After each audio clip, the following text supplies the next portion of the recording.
E aí, pessoal, tudo bem? Esse daqui é o Semana em 3x4, essa é a nossa terceira temporada, esse é o nosso último episódio da terceira temporada. A gente vai retornar com a quarta temporada no dia 8 de agosto, com muito mais novidades, vai ter música, vai ter entrevista, vai ter convidado, vai ter um monte de coisa da hora, e ainda com todo aquele humor que o Jonatas traz aqui pra gente.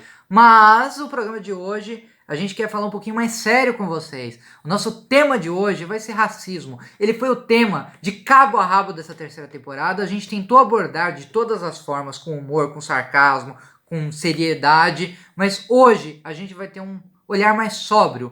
Vamos ter aqui Marcelo Bogzan, Thaís de Jesus e Jonatas Versolato junto comigo, ele é Conzolato, entrevistando Fabrício Conceição, amigo nosso, diretamente da Bahia, enfermeiro, linha de frente do combate ao coronavírus, tá aí ajudando a população e vai trazer uma visão um pouco mais ampla do que é, de fato, o racismo no nosso Semana em 3x4. Solta aí a vinheta e vamos começar o programa.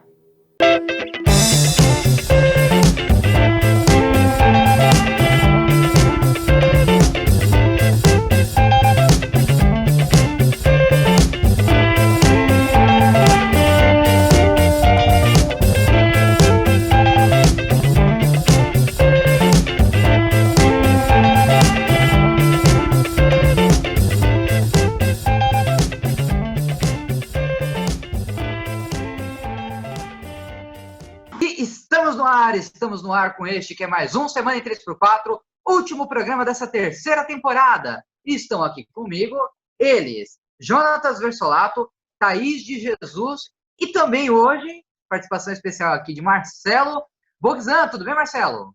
Tudo bom, Inecom? Por aqui, tudo na paz. Marcelo participando mais uma vez aqui do Semana em 3x4, abrilhantando este programa. E teremos também a presença aqui hoje de Fabrício Conceição, diretamente de Salvador, na Bahia. Caramba, tem gente vindo de longe. Tudo bem, Fabrício? Tudo ótimo com vocês. Fabrício Conceição, qual é a sensação de estar gravando um programa de uma TV local do sul, do litoral sul de São Paulo, aí da Bahia? Como que você chegou aqui, rapaz? Conte sua história. Primeiramente eu fico bem tímido, né? Nunca fui muito de aparecer assim nessas coisas, de internet e tal. Mas, vocês me chamaram aí para falar sobre esse assunto bem polêmico e que se deve ser comentado sempre. E eu estou muito feliz de estar aparecendo aqui, uma grande honra para mim. Fabrício está aqui para comentar um pouco sobre racismo. Por quê? Porque esse tema foi marcante durante toda a temporada, toda a terceira temporada do Semana em 3x4, porque foi o tema marcante durante toda essa temporada do mundo. Semana passada, no Pequeno Debate, o Pequeno Debate, que é um quadro aqui do Semana em 3x4, da BFTV, onde a gente brinca de o grande debate da CNN, onde Thaís de Jesus e Jonatas Versolato desempenham um brilhante papel aqui na zoeira, né, de defender teses absurdas, como, por exemplo, terraplanismo, ser contra vacinas.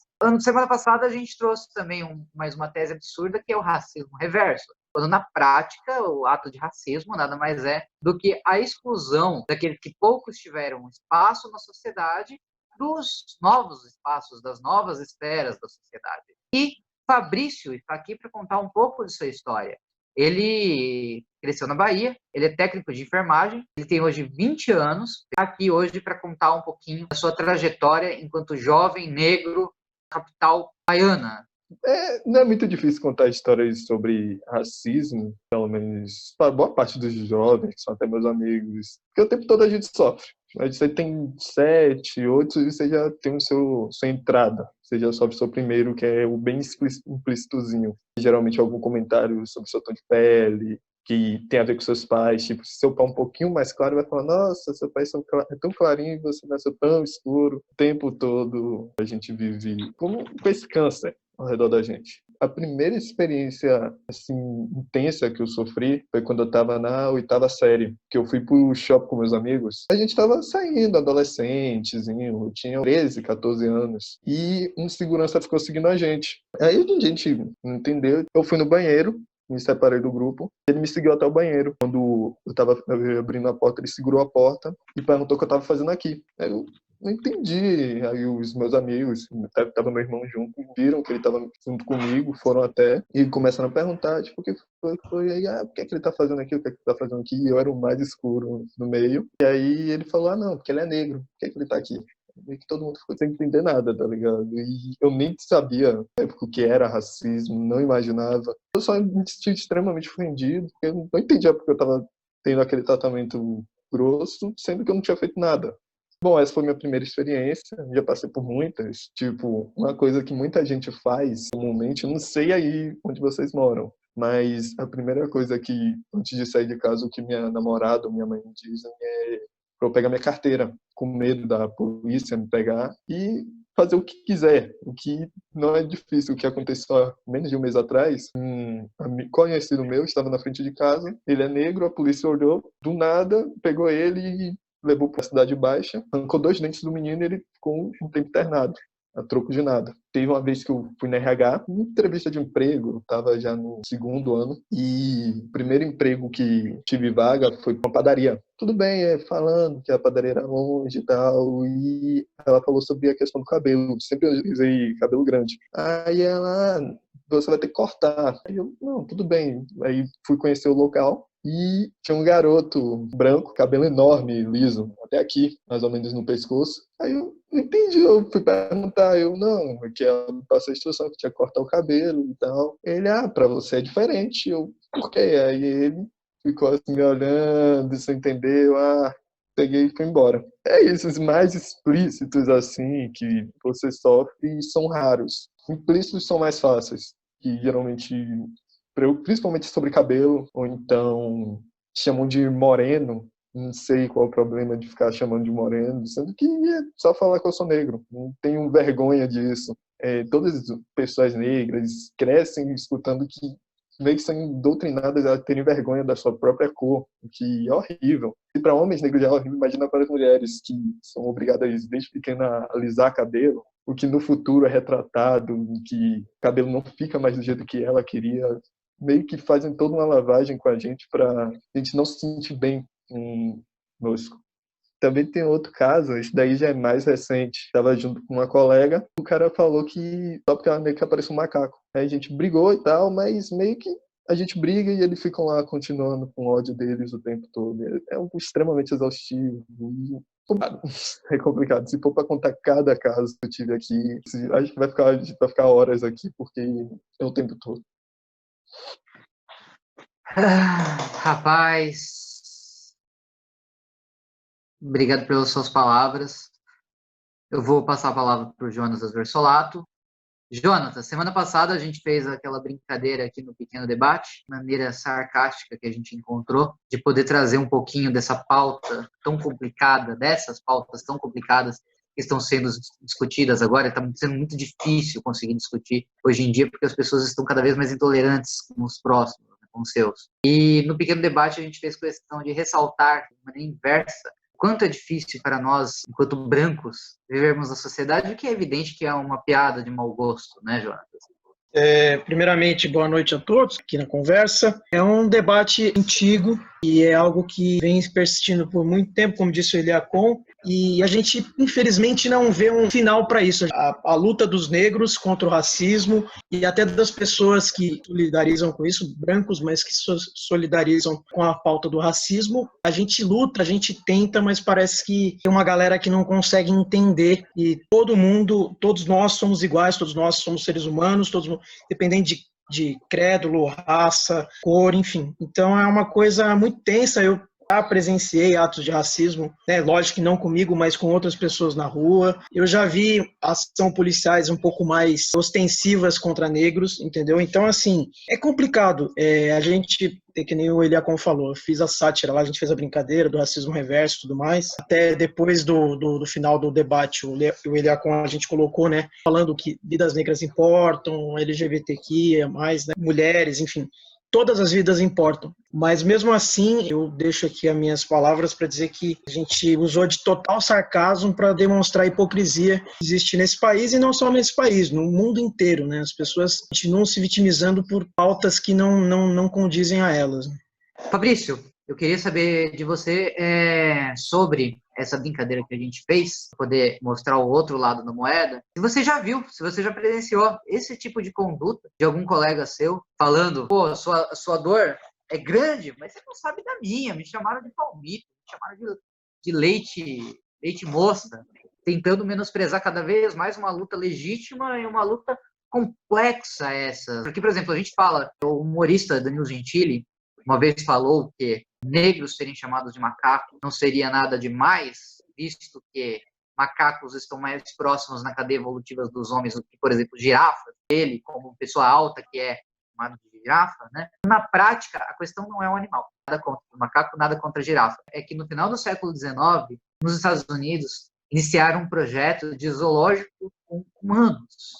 Sim, humanos, seres humanos, como eu, como a Thaís, como o Fabrício, como o Jonatas, sendo expostos em jaulas, tentando pegar o resquício dos escravos negros que sobravam nos Estados Unidos para serem expostos como atrações ao público, como macacos. Então, a parte do macaco não é em comparação com o animal. Nada contra o animal, o macaco. É melhor do que muitos outros seres humanos, inclusive. A pauta é justamente contra esse preconceito que nem sempre tem sido velado, que vem se arrastando do final do século XIX até agora, pleno século XXI.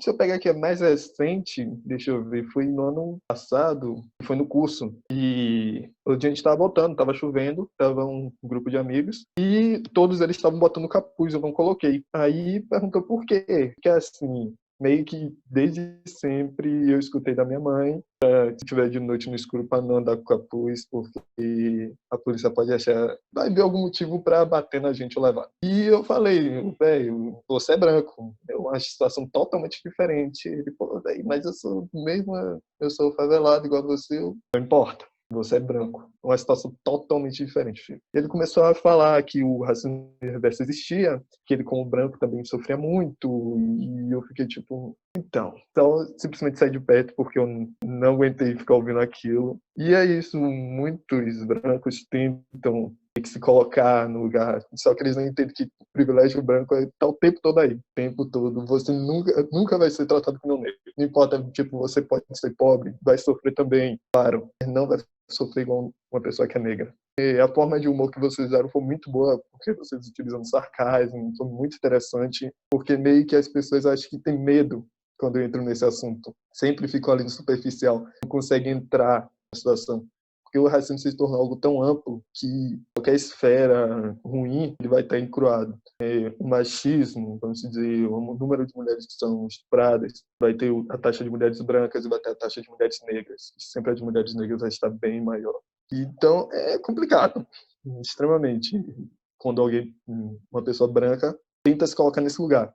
Quando ela quer ajudar, como eu vi até alguns vídeos que recentemente minha namorada mostrou até, muito legal as pessoas apoiando, só que é aquela coisa, apoiar é diferente de estar na pele. Marcelo Bogzan. Cara, é um pouco não, na verdade eu vou dizer que eu estou bem revoltado com as histórias do Fabrício, porque a gente acaba não estando presente nesse papel. A gente pode apoiar as lutas antirracistas, a gente pode fazer com que esse movimento cresça, só que ainda assim a gente não está na pele, a gente não tem essa consciência mais focada, porque, por exemplo, eu tenho amigos negros que eles não chegam a comentar sobre isso, mas eles carregam essa dor, sabe? A gente não consegue ter o peso disso. E aí me faz pensar, uma coisa mais delicada ainda, por exemplo, eu não sei se você chegou a conhecer alguém assim, Fabrício, mas próprias pessoas que são negras que acabam perdendo a sua identidade e tentando negar de serem negras, né? Eles começam a negar porque eles querem ter um pouco de papel de superioridade ou alguma coisa assim, mas não pelo que elas são, pelo que a sociedade busca. Eu não sei se você tem algum relato sobre isso. Então, pessoas negras, sim, muita gente meio que não comenta, mas cometem racismo contra outras pessoas negras. Principalmente se a pessoa negra em si for rica. Eu fico vendo assim, eu costumo dizer que o assunto está sendo debatido, significa que ele existe, né? Tem gente que diz que o racismo já não existe no Brasil, é evidente que existe, né? Mas tem gente, assim, que acha que fecha os olhos, né, para as coisas que estão acontecendo. Por exemplo, você não debate hoje em dia se a mulher pode votar ou não. Por quê? Porque isso já foi assunto resolvido.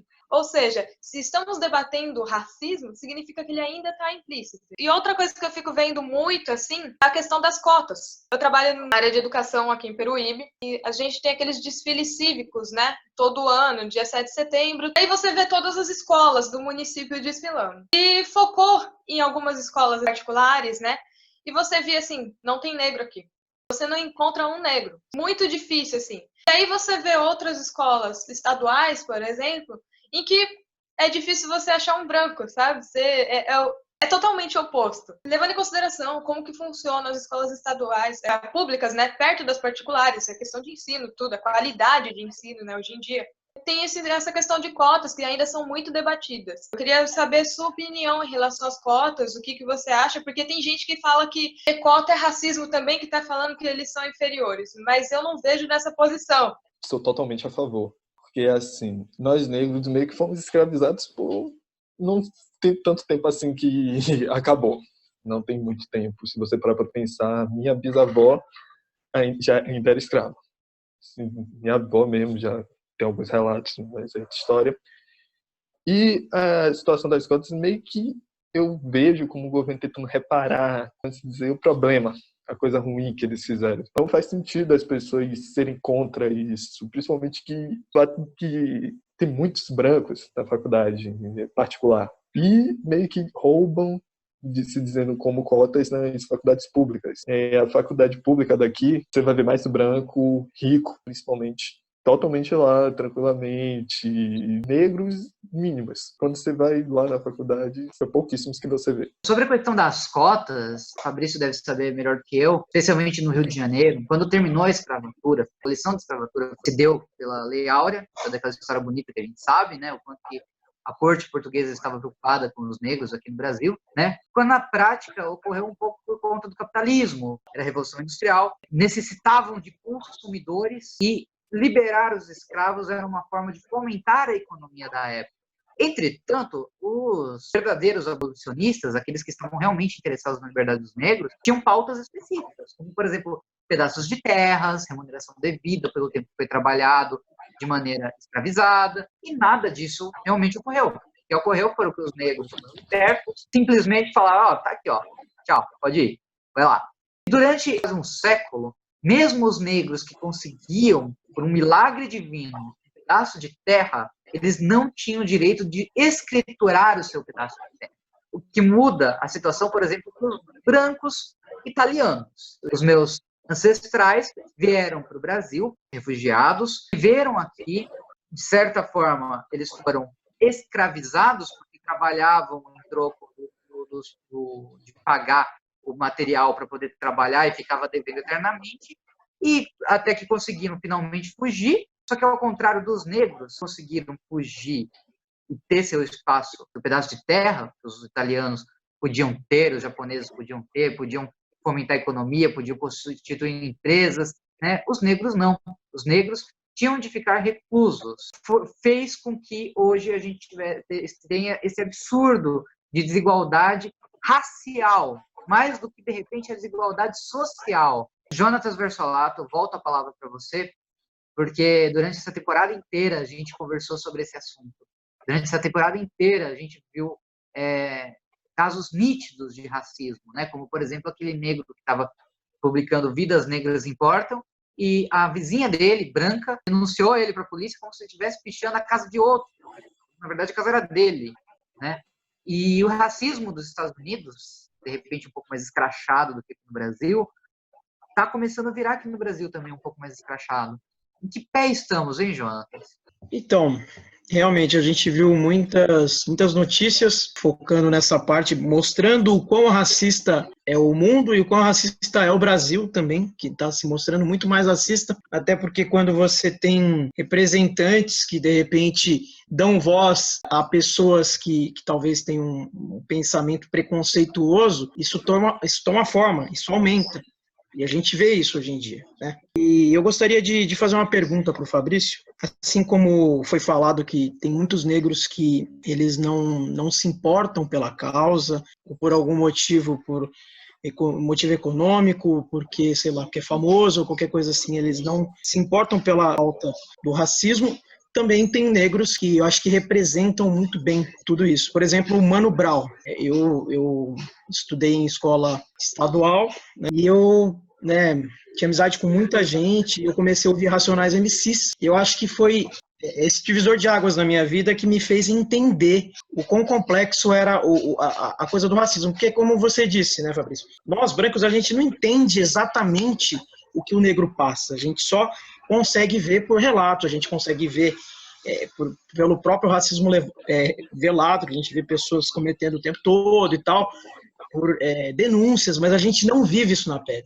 Sei lá, o Racionais MCs, para mim, né, o Mano Brown, ele representa essa luta contra o racismo e eu acho que representa muito bem também a força da cultura negra no Brasil. Então, tem muitos, como você falou, músicos e influências digitais, que hoje em dia é algo que se polarizou bastante. Quando eu vejo algum desses falando sobre esse assunto abertamente, é uma felicidade muito tremenda.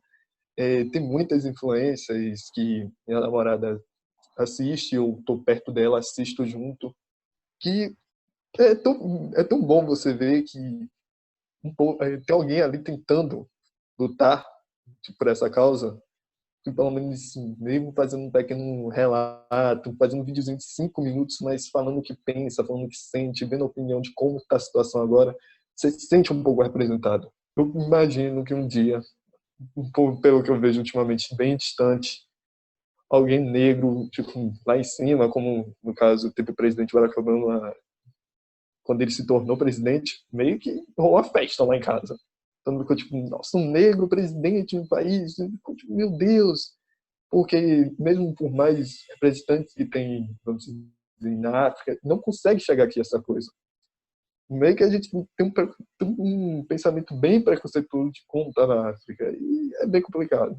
A minha referência de cantor negro, com certeza, é Baco, o Eixo do Blues. Não sei o quanto ele é famoso em outros estados, mas aqui na Bahia, todo mundo ama.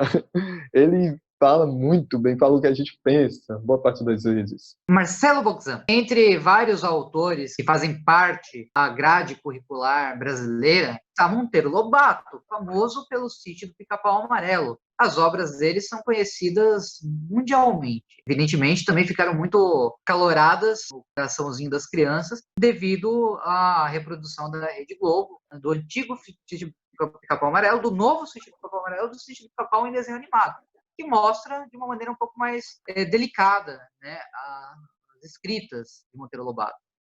Entretanto, quando a gente vai em Taubaté, aqui em São Paulo, e vai pesquisar um pouquinho a história de Monteiro Lobato, a gente acha manifestos racistas dele, a gente acha nos livros relacionados a Pedrinho, a Narizinho, falando sobre a tia Anastácia de uma maneira pejorativa.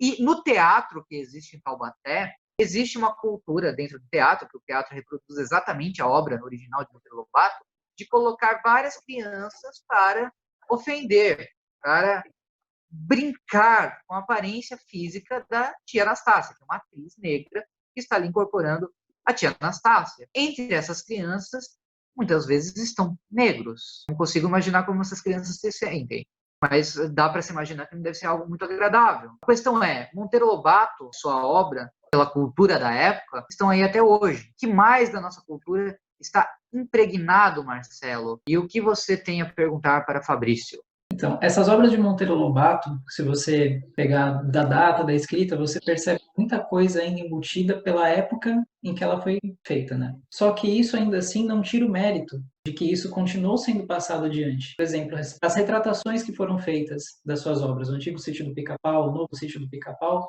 já não colocavam mais essa visão. Nós tínhamos a tia Anastácia como uma personagem muito querida, todos gostavam muito dela, né? Falando um pouco mais sobre a cultura brasileira, a gente também tem Machado de Assis. Machado de Assis era negro, mas conseguindo um pouco de destaque pela escrita e tudo mais, muitas das suas obras ele era retratado como branco. Inclusive, eu tenho livros de Machado de Assis, que se você for até o marcador de página no fundo do livro, costumava ter um retrato pintado do autor, ele é retratado como branco. Eu queria aproveitar essa parte de causa para levantar um ponto meio polêmico, porque nós temos algumas figuras que representam, sendo negros, estão em destaque, por assim dizer, muitos deles dentro do esporte. Eu queria saber a visão do Fabrício, né, em relação a isso, porque você vê muitas coisas sendo pejorativas aos negros, muitos atos de racismo, mas quando você vai para o ramo de competições, eles costumam colocar muitas pessoas negras, seja pela estatura, seja pela força física, seja por qualquer característica. Mas saindo daquele âmbito, né, daquele espaço, eles voltam a ter todos os tipos de racismo embutidos em cima dele. O que eu vejo desde sempre, na verdade, é que tem uma visão bem pejorativa do negro, de que todo negro é alto, é musculoso e diminuindo a capacidade intelectual. Sendo que existe, como qualquer outro, o branco também, existe um negro que é gordo, existe um negro que é nerd, existe um negro que é roqueiro. A gente também é dividido em várias subseções. E por essa questão, quando no esporte, você bota em competições físicas, por mais que tenha um negro que seja muito bom, como no caso o Usain Bolt, ele vai ser hipersexualizado e também vai ser colocado nessa imagem pejorativa. Por mais que ele seja muito bom, ele diga coisas muito, vamos dizer, que representem, muitos brancos vão colocar ele nessa classe. Voltar falando, nossa, ele como ele é alto. E quando vê um negro baixo, fica tipo, você é negro, né? Fica tipo, então, vi até um vídeo de humor que retrata isso, que todo mundo bota não, negro. Tem uma imagem fixa do negro, sendo que não é real. Isso é para antigamente. Hoje em dia não tem nada a ver. Hoje em dia, por mais que muitos não entendam isso. Já começa errado a situação, tipo, bem abordado até, que para minha mãe, quando ela ia pelo menos num trabalho antigo, que ela é doméstica, ela tinha que subir num elevador diferente do povo do prédio. E aí ela disse que uma vez me viu uma outra doméstica, só que branca, subindo pelo elevador que todos os moradores subiam. Aí ninguém falou nada, que como ela tentou subir outras vezes, foi parada até pelo segurança, que foi grosso com ela, e meu pai até foi querer ir no local, mas você já vê que tudo que esteja numa esfera social um pouco mais elevada, tiver um negro, ele vai tentar ser diminuído, seja por falas, sejam por gestos, e entre outros. E essas influências, como eu respondi na outra vez, na pergunta do Jonatas, é isso, meio que dão esperança para todo o povo negro, para as pessoas seguirem, no caso, acho que já aconteceu com muitos outros, sofrer um racismo tipo, elevado, que destrói sua autoestima, aí no dia você vê esse vídeo, escuta aquela música, no fundo dá aquela vontade, tipo, já se sente um pouco melhor, porque quando acontece, realmente a gente não pensa, a gente quer xingar, quer procurar uma briga, e às vezes até por a gente estar tentando se defender, a gente é julgado. No caso, eu vi um noticiário tem um tempo já. E até acho que se pegar aqui no bairro, deve ter acontecido. Se acontecer uma briga, um branco, no meio do bar, bater no negro, xingar ele, e esse negro reagir, quem vai preso é o negro. E já, né, toda a situação toda é bem nesse tipo. Não importa se o negro esteja tentando se defender, ele vai ser julgado como culpado. Thaís de Jesus. A gente vem passando, como estamos no século XXI, né? A gente tem uma evolução da tecnologia. E assim como eu estou falando com você que está aí na Bahia, né? E eu aqui em Peruíbe, litoral de São Paulo, as pessoas têm muito mais acesso às outras pessoas, né? Em compensação, muitas vezes, por não estar próximos, né, tem aquela coisa assim de eu poder falar o que eu quiser. Eu sinto isso já por ser mulher, mesmo branca eu sou mulher, então você vê um negócio assim, eu participo de comunidades gamers. Então, se a mulher fala alguma coisa que seja contrária a uma opinião de uma pessoa qualquer, o que ele vai falar, ele não vai falar sobre o game, por exemplo. Ele vai falar sobre ser uma vadia, entendeu? Por ser uma mulher. E aí eu fico pensando na parte dos negros, também que isso ocorre muito. Você vê, por exemplo, saiu o Pantera Negra, o filme, né, do Pantera Negra. E foi muito comentado e tal, porque foi um super-herói negro e há tempos não tinha. E aí você viu os comentários e tinha muito comentário racista também, no meio de tudo aquilo. A minha pergunta para você é, você acha que com esse avanço da tecnologia, com as pessoas podendo se esconder atrás de um perfil, mesmo que seja fake ou que seja dele mesmo, mas não tendo esse contato, você acha que o preconceito teve mais abrangência, vamos dizer assim? As pessoas começaram a se mostrar mais como que elas são, realmente? Bom, acho que, não sei se eu comentei, mas quase todas as perguntas que eu recebo aqui, minha namorada tá perto, ela tá escutando, e aí a gente dá um pequeno debate. Não fala de pequeno debate, porque esse quadro aqui no programa, ele não é sinônimo de boa coisa não, tá?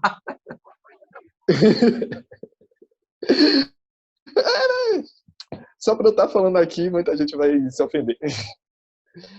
Mas deixa eu voltar. O povo usa muito anonimato na internet para xingar. Isso acontece, acho que toda pessoa na época que o Facebook estourou, do nada viu um perfil aleatório te xingando. Tipo, não, isso é preto nojento. Aí você fica tipo, Aí você vai ver uma conta fake que alguém criou, até perto de você, só para dizer o que pensa, para espalhar o ódio dela, sem que você saiba quem é. E acho que vai piorar. E já é pior antes, que o povo utilizava máscaras, né, para não saber quem era para tentar matar a nós. E quando tiver um jeito eles parecerem normais frente às pessoas e puderem esconder para disseminar o ódio de algum jeito sempre, a situação vai piorar, a internet vai continuar piorando.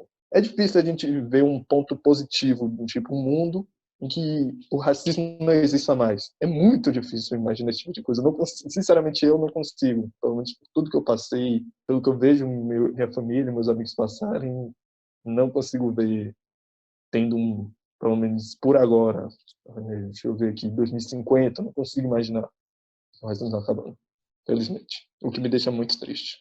No nosso programa de número 9, no mês passado, a gente trouxe essa história aqui. Esse garoto aqui, ele mora aí na Bahia, inclusive. O nome dele é Adriel Oliveira, ele tem 12 anos. O sonho dele é escrever um livro de fantasia. Como ele gosta muito de literatura, Fabrício, sabe o que ele fez? Ele começou a ler, óbvio, isso ele faz por gosto, e fazer lives falando sobre o que ele lia. E daí ele começou a receber esse tipo de crítica aqui. E uma das críticas foi essa daqui, ó. Porco gordo. Eu achava que preto era para estar cavando mina e não lendo. Para de ser trouxa e volta para a sua realidade. Você foi criado para ser pobre e preto. E o Adriel, não sei qual o tamanho do preparo psicológico que esse menino tem com apenas 12 anos, imagino que não muito, porque uma criança de 12 anos não merece estar passando por isso. A tia dele foi fazer um boletim de ocorrência, né, sobre o caso. E por comoção popular, acabou que se reuniram várias pessoas e acabaram doando vários livros para a coleção dele, inclusive uma coleção inteira que ele gostava, então virou uma coisa boa no fim das contas. Mas a pauta não é nem essa, porque a coisa boa, tudo bem, show de bola, senão que ainda tem gente boa no Brasil. Agora, 12 anos. O Jonatas sugeriu, no programa de número 9, que, de repente, quem fez bullying tenha sido até garotos da propriedade dele. E não é tão longe de ser uma realidade. Agora, a questão é, o que está passando na cabeça dessa garotada que está vindo aí, hein? Diz aí para mim, Fabrício. Olha, sinceramente, eu fico bem triste de vez em quando eu penso esse tipo de coisa. Geralmente eu penso, conversando assim com alguns amigos, eu fico imaginando que se um dia eu tiver uma filha, um filho, ele vai ser negro e eu fico extremamente preocupado em trazer uma criança negra para o mundo de hoje, porque não dá. 10 anos, como esse relato aí, 12, 8, 9, tá? Às vezes sofre umas coisas que não fazem sentido. Esses negros de 9 anos, homens brancos, empurram eles, tratam mal, simplesmente por serem negros. E tá visível na internet, ainda piora a situação. Não tem uma forma de ficar 100% seguro. E me dá muita pena, eu fico extremamente triste quando penso nisso, porque eu não sei como pode piorar. Uma criança de 12 anos sendo chamada, dizendo que ela devia estar morta, praticamente. Querem levar de volta à época da escravatura. Qual o sentido? Passou quase um século e ainda tentam diminuir a gente. Não faz sentido a gente está vivendo uma realidade dessa. 2020, a gente o que sonhava com carros voadores, sonhava com que o mundo ia estar muito melhor, e a gente está sofrendo racismo. É assustador imaginar o futuro, sinceramente. Eu não penso em trazer aqui.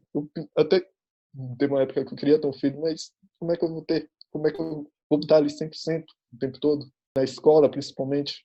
E quase todo amigo meu, eu, sofri a maior parte do racismo que foi na escola. Na escola são que você recebe seus primeiros. Porque é até indignante como falar sobre isso, mas é um assunto que deve ser colocado. Que simplesmente uma vez não me jogaram, deixaram jogar bola porque eu era negro. Isso interfere em quê? O que interfere eu ser negro para as coisas que eu quero fazer? E imagina, vamos dizer, poxa, bom, teve um bom final, ele pode ser um escritor e vai ser o quê? Quando ele for escritor, vão estar lá falando, não, aquele é um escritor negro, tentando diminuir. Vai ter gente tentando diminuir. Não importa quanto a gente tente subir, sempre vai ter pelo menos um branco velho ou até novo sendo doutrinado por este, que somos inferiores aos brancos. Simplesmente não dá para aguentar. Eu, com 20 anos, não passei por esse tipo de visibilidade, não tive esse tipo de história. Eu não sei como aguentaria nessa idade, imagina com 12 anos. Então, é bem intenso falar, eu espero que tudo dê certo para ele, mas a partir do momento que você nasce negro, você sabe que você vai ter dificuldades. Já é como se colocasse uma marca, já vem que não importa em qual esfera social, não importa o que você queira, alguém vai estar lá tentando diminuir só pelo fato de você ser negro. Aproveitando, indicar aqui para seguirem o Instagram, @livrosdodri, que é do Adriel. Excelente dica aqui de leitura, porque o menino tem 12 anos e é um talento nato. Jonatas Versolato. Você, por ser jovem, negro e da área da saúde, né, que acredito que seja a linha de frente, porque todo mundo da área da saúde está nessa briga contra o Covid e tudo mais, gostaria de saber como é a sua luta individual, entendeu? Como é a batalha do dia a dia, se você já percebeu, sei lá, alguém te inferiorizando no trabalho, se você percebe, porque eu já vi até, eu acho que uma matéria onde uma pessoa branca que estava com algum problema, acho que com Covid-19, que não quis ser atendida pelo, sei lá, pelo ou médico ou enfermeiro negro. Eu gostaria de saber como que é essa batalha individual que você passa todos os dias e como se já aconteceu isso na esfera de trabalho. Infelizmente, aconteceu, né? Que é difícil não contar pelo menos um ramo que se passa que você não sofre alguma atitude racista. Mas, atualmente, hoje em dia mais não, e já aprendi mais como lidar com a situação. Mas acho que a pior vez foi em um dos meus primeiros estágios, quando estava me formando, que foi em uma casa para pessoas que têm uma reabilitação de drogas, que têm algumas doenças mentais. E até foi outro técnico também, um branco, que, vamos dizer, nos estágios, iam pessoas de inúmeras outras instituições. A dele provavelmente era um pouco mais, vamos dizer, tinha mais condições, particular e tudo mais. O professor pediu para todo mundo checar a temperatura de uma paciente. E enquanto eu estava checando, ele falou que eu não iria conseguir. E meio que toda a turma parou, eu olhei e perguntei por quê. E ele, porque você é negro. E eu, o que isso tem a ver? Ele já disse tudo, e todo mundo brigou e tal, ele teve que sair. Mas eu fiquei tranquilo na hora, mas sinceramente foi um dos piores dias. Porque simplesmente não faz sentido. Eu entendi que gente pequena, racistazinho, ele parecia ser novo. Só que eu fiquei triste porque eu tô aqui em uma área que eu gosto, tô feliz e tipo, tive aquela relembrança assim, vou continuar passando por isso. Aconteceu agora, vai acontecer de novo. E eu tenho que estar preparado. Então é bem complicado, não só nesse trabalho de enfermagem, como qualquer outra coisa, vamos dizer, situações assim pequenas, profissões que eu já passei. Teve uma época que eu fazia bico no mercado e o cara falou comigo, tipo que eu sempre usei, como eu já falei, cabelo grande, sempre gostei de usar black. E ele sempre ficava, vai cortar esse cabelo feio, vai cortar esse cabelo feio, vai cortar esse cabelo feio. Até hoje eu não sei o que ele fez no meu cabelo, porque eu acho maravilhoso. Então, é sempre complicado. Qualquer profissão que eu imagino que eu estiver aí, principalmente, como você falou, na saúde, que é um amplo maior de pessoas que atendo sempre vou estar ali lidando, dizendo coisas ainda piores sobre simplesmente o fato de eu ser negro. Não imagino uma melhora, mas a gente aprende como lidar com a situação, a gente aprende a ser forte, por mais que aquilo derrube a gente por dentro. A gente tem que não se deixar inferiorizar no momento. Tem que manter sempre forte. A gente pode chegar em casa, pode chorar, pode desabafar para a pessoa que está ali, mas nada vai mudar. Todo mundo pode falar, poxa, você agiu bem, dá uma de indignado com a pessoa, mas não sabe o que é aquilo, como é sentir aquilo por dentro. Não sabe o que não importa o quanto você estudou, não importa toda a capacidade que você teve, você vai ser inferiorizado simplesmente pela cor da sua pele. Então, é difícil lidar com isso sempre, não vou mentir, mas tem que levantar a cabeça e seguir.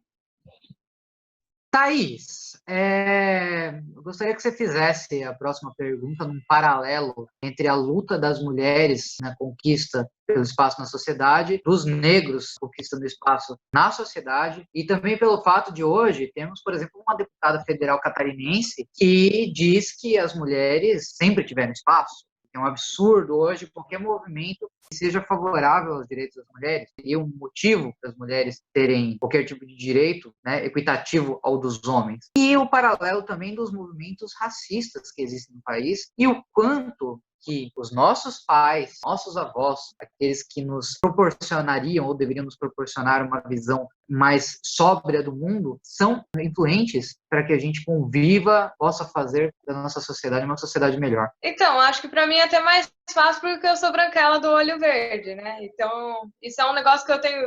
Inclusive, eu converso muito com o Brício sobre esses assuntos. Tanto que a gente pensou no Brício exatamente porque a gente conversa muito sobre isso, né? E tem a Lucy, né? Que é a namorada dele, que também deve passar por muitas situações assim. Eu fico vendo que no século passado, né? Que foi quando começou toda essa revolução da mulher entrar na sociedade, dos negros entrarem na sociedade, porque eles eram considerados, né, à margem ali, né, da sociedade. A luta foi crescendo junta. A diferença é que ainda teve sobreposição das mulheres em relação aos negros, né? Você vê que antes as mulheres conseguiram mais direito do que os negros. Não em questão de direito, lei, essas coisas, né? Que na teoria é muito fácil, né? Mas na prática mesmo, você vê que mulheres brancas, né? Vamos por lá, deixar bem claro que mulheres brancas conseguiram mais direitos do que os homens negros. Mas eu vejo assim, nessa luta ainda não tá 100% para nenhum dos lados, nem para as mulheres, nem para os negros, nem para qualquer uma dessas que a gente chama de minoria, né? Senão a gente não chamava de minoria. Apesar de que o negro no Brasil é maioria, né? Apesar de não ter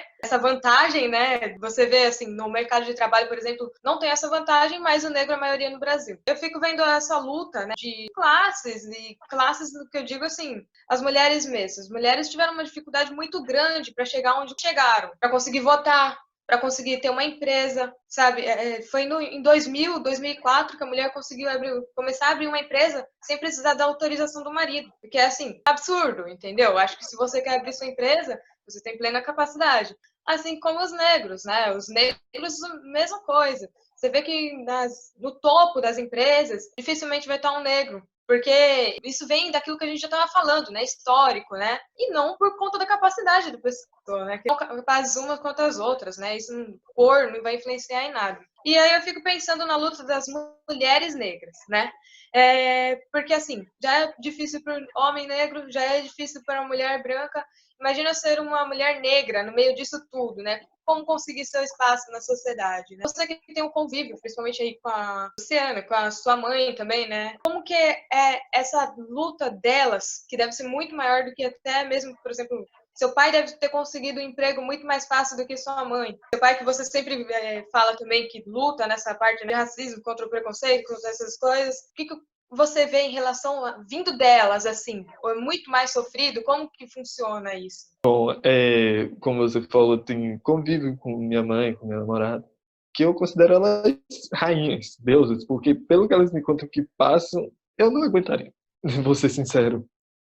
Que é uma luta o tempo todo, que pelo fato de ser mulher e pelo fato de ser negra, sempre vai ter aquele duplo ataque, vai ser sempre duplamente inferiorizada. E tem relatos que a Luciana me conta que eu simplesmente às vezes não acredito que ela passou por aquilo. Sinceramente, não sei como ela consegue depois me contar tudo aquilo e falar, não, tá tudo bem, tô bem agora. É uma força que eu sei que pouquíssimas pessoas vão ter, que pouquíssimas pessoas aguentam. E é difícil falar da minha parte, que como falo, mesmo sendo negro, eu sou homem.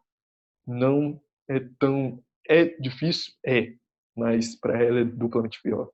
Ela até poderia vir, mas ela é bem tímida, ela tá dormindo já. E ela me deu muitas dicas do que falar que eu não conseguiria, sinceramente. Não dá, porque é o assédio duplamente hipersexualizado, que tem toda aquela hipersexualização com a mulher negra, que não tratam exatamente com amor, mas sim com simplesmente um mero objeto sexual. Então, é muito difícil, eu não consigo imaginar. E para mim, toda mulher preta é rainha, não importa minha namorada, minha mãe. a menina que eu vejo na rua, eu já olho e falo, ó, ela é uma deusa como qualquer outra mulher. Mas as mulheres negras é no meu coração aqui, sempre na nossa luta. Para encerrar o programa, esse programa que é especial, o último programa dessa terceira temporada, essa terceira temporada que tratou desse assunto com humor, com sarcasmo, até onde não estava mais dando na goela. O Jonatas foi sarcástico do primeiro segundo do primeiro programa até o último. Eu quero que o Jonatas, com a oportunidade de falar sério aqui, fale sobre tudo que ele falou brincando durante a temporada de maneira séria e desenvolva a pergunta dele para o Fabrício. Bom, primeiramente eu queria agradecer a participação do Fabrício aqui, uma participação muito enriquecedora, esclarecedora. Eu acho que a gente estava precisando, sempre fala brincando, faz piada e tudo mais, na medida do possível, sempre usando muito sarcasmo para poder demonstrar toda essa hipocrisia que a gente vive. Mas de vez em quando é bom a gente falar sério, de vez em quando é bom a gente encarar isso como a gente vê a realidade, encarar isso de uma forma séria também. Tem hora de brincar, mas tem hora de falar sério. Então, assim, eu queria agradecer muito. Eu acho que todo o programa aqui foi muito interessante.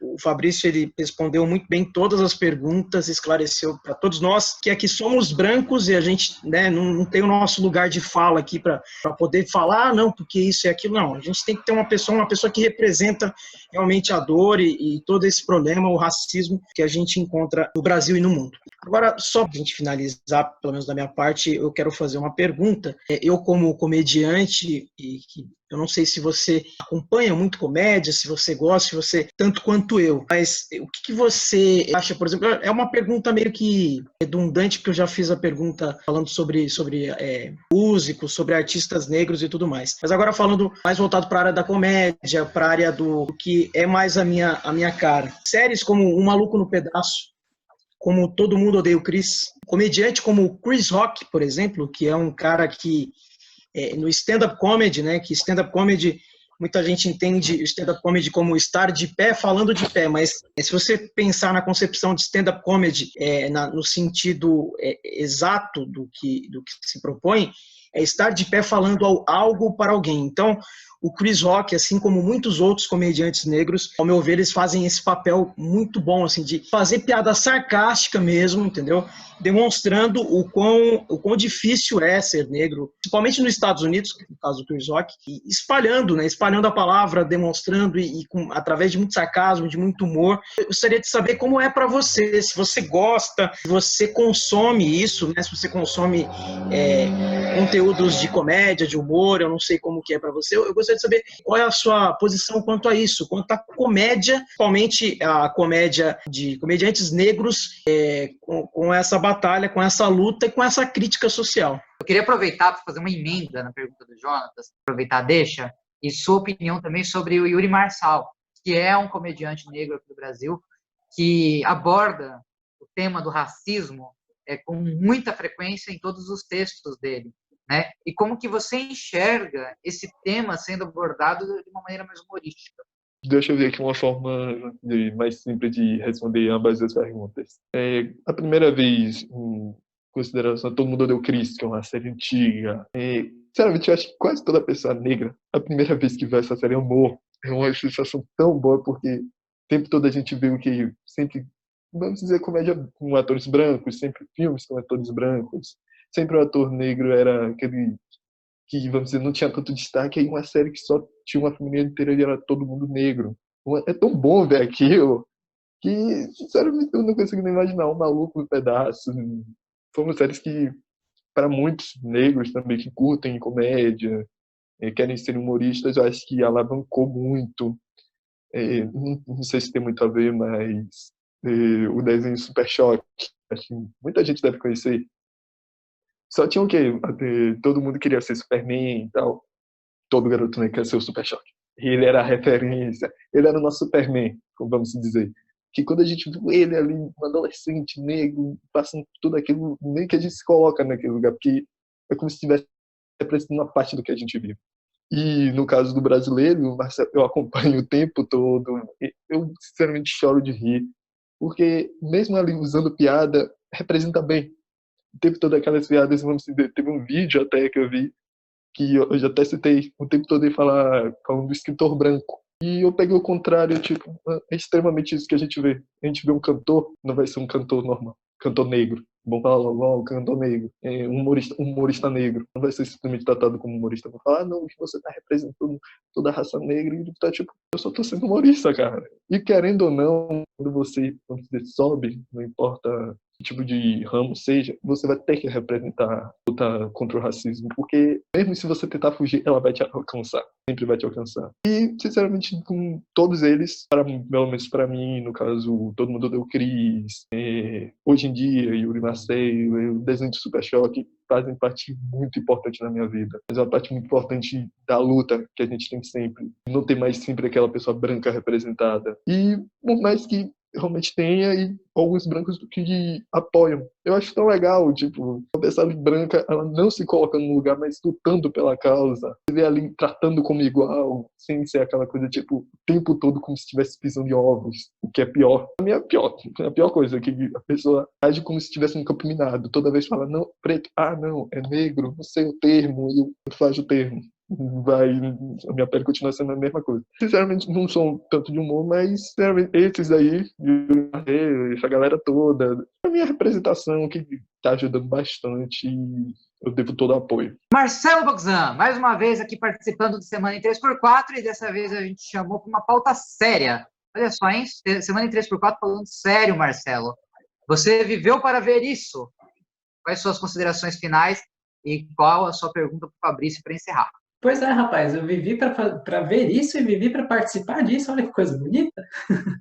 Eu queria voltar um pouco, porque o Fabrício disse, né, de uma certa preocupação em ter filhos, que não vê uma coisa muito boa você colocar uma criança no mundo com a mentalidade que ela vai enfrentar a partir dos outros, a visão dos outros. Eu acredito, né, que a maior segurança que nós tenhamos seja com a família. Então, eu acredito que essa seja a sua primeira linha de defesa em relação ao mundo e até onde surge a sua preocupação, né? Mas eu gostaria de saber também de pessoas externas. Você teve o bullying durante a época de escola, você também foi desacreditado quando você foi fazer o seu primeiro estágio, mas eu gostaria de saber pessoas que entraram na sua vida para lutar por você, para estarem lá presentes quando você estivesse passando por uma situação ruim. Queria enaltecer um pouco essas pessoas que estão na luta junto e próximas de você. Bom, graças a Deus tem muita gente que tá junto nessa minha caminhada, me deu um apoio que, sinceramente, nunca vou ter como retribuir o que fizeram. Em primeiro lugar, acho que minha mãe, que estava ali o tempo todo, me dando apoio, sempre quando eu chegava triste da escola, por algum comentário racista ou qualquer coisa do gênero, ela estava ali para me dar apoio, falando, não, você é negro, você tem que lutar, você não pode abaixar a cabeça. Sempre falando com aquele jeitão dela, de mãe, forte, sempre me deu muita força. Minha namorada, Luciana, que o tempo todo conversa sobre esses assuntos comigo, sempre me dando força ali, e eu nunca vou poder abaixar a cabeça, sempre vou ter que estar ali de frente, se eu estiver ali eu tenho que ser o melhor, querendo ou não, porque se eu ficar no meio termo, vão diminuir. E tem um amigo, Ismael, acho que, infelizmente, tem um grande número de pessoas que está ali comigo, sempre nessa caminhada, ajudando, sofrendo junto comigo, como o que eu citei agora, Ismael, que sempre ia para shows comigo, os policiais, como sempre, pegavam por a gente ser negro, a gente pintava cabelo, mexia em roupa, motivo para eles sempre virem, e ele estava ali sempre comigo, ó, sempre junto. Eu nunca vou poder retribuir o que todas essas pessoas fizeram, e eu agradeço. E querendo ou não, o que vocês também estão fazendo, me dando essa visibilidade, podendo falar um pouco dessa minha história. Eu espero também que ajude outro menino ou uma menina por aí pequeno. E, querendo ou não, vocês agora fazem parte de uma história bem maior. E agradeço, tá ligado? Imagina, a gente que agradece, Fabrício, por realmente proporcionar isso pra gente aqui no programa. Para encerrar, Thaís. Às vezes eu me pergunto, né, porque eu vejo assim, voltando daquilo que fomos introduzidos numa sociedade que nos moveu a ser assim, né? Nós temos historicamente isso tudo que nos moveu a só hoje a gente começar a ter força na luta contra esses problemas, como o racismo. eu fico pensando, por exemplo, o que poderia mudar o mundo, né? Vamos dizer assim. Deveria ser continuar dessa mesma maneira que está, tentando explicar a sua história, né? Mostrar como você é tão capaz quanto qualquer outra pessoa, introduzir uma ou outra cota ali, né? Que hoje tem, ou deveria ser algo mais extremo. Por exemplo, você vai numa loja de brinquedos comprar uma boneca. É muito difícil você achar uma boneca negra. Eu acho que isso é uma coisa que eu sempre converso com meu marido, que é o seguinte, a gente sempre fala, se eu tivesse uma filha ou uma filha e eu fosse dar uma boneca, eu não ia dar uma boneca branca só. Eu ia dar uma boneca branca, uma negra, eu ia mostrar já desde pequeno para ele que existe todos os tipos de pessoas, entendeu? Porque às vezes a criança vai para a escola e ela não entende o que é aquela criança negra, entendeu? Porque é diferente e não sabe a diferença ainda, entendeu? Então, quando você ensina já desde pequeno essas diferenças que existem, acho que o mundo fica bem melhor, né? Aí eu pergunto, o que seria mais certo? Continuar do mesmo jeito que tá? Ou uma coisa mais radical? Tipo, vamos mudar metade, pelo menos metade das bonecas tem que ser negra aqui para vender. Produzir algo do gênero, assim, os desenhos, beleza, desenho animado tem tantos que vão ser já estão passando tal, mas esses daqui vão ter que ter representatividade, entendeu? Que hoje não tem. Tem poucos desenhos animados, qualquer coisa assim, já desde pequeno, que represente uma pessoa negra, né? Que nem você estava falando de Super Choque, era o único super-herói negro, dentre tantos branquelos lá que a gente via todos os dias, entendeu? O que você acha? Deveria se manter do jeito que está ou partir mais para um extremo para ver se as pessoas abrem os olhos? A gente vai ter que ganhar no grito para que as pessoas prestem atenção? Será que o ser humano não vai conseguir nunca ter essa capacidade de andar sozinho e visualizar isso? Essa pergunta é bem polêmica, até posso dizer que vamos dizer, semana passada, estava conversando em uma roda de amigos e, sinceramente, não vejo uma situação, vamos dizer, tão leve. Acho que vai ter que ser não extremizado, mas naturalizado. Porque, vamos dizer, em novelas, botam várias pessoas brancas, dois negros ali para falar, não, a gente está fazendo uma representatividade. Por que não? Qual o problema se tiver metade do elenco negro? A metade do elenco todo for negro. Se o elenco todo for negro, então vai ter que ser uma coisa sobre racismo. Não pode ser uma coisa, sei lá, ficção científica, suspense. O problema é isso, as pessoas não naturalizam o negro. Sempre colocam ele como algo novo, algo exótico. Não sou nenhum tipo de animal para ser exótico. É isso, eu queria que tudo fosse mais naturalizado, que as pessoas simplesmente dessem melhor, que a gente não é diferente, somos todos iguais. A única diferença é a nossa pele, que tem mais melanina. Somos pessoas ótimas, temos vários subtipos, como qualquer outra pessoa branca, asiática. E eu espero muito que, infelizmente, vai ter que ser no grito, porque do jeito que tá, vai piorar. Eu não consigo nem imaginar o que pode acontecer.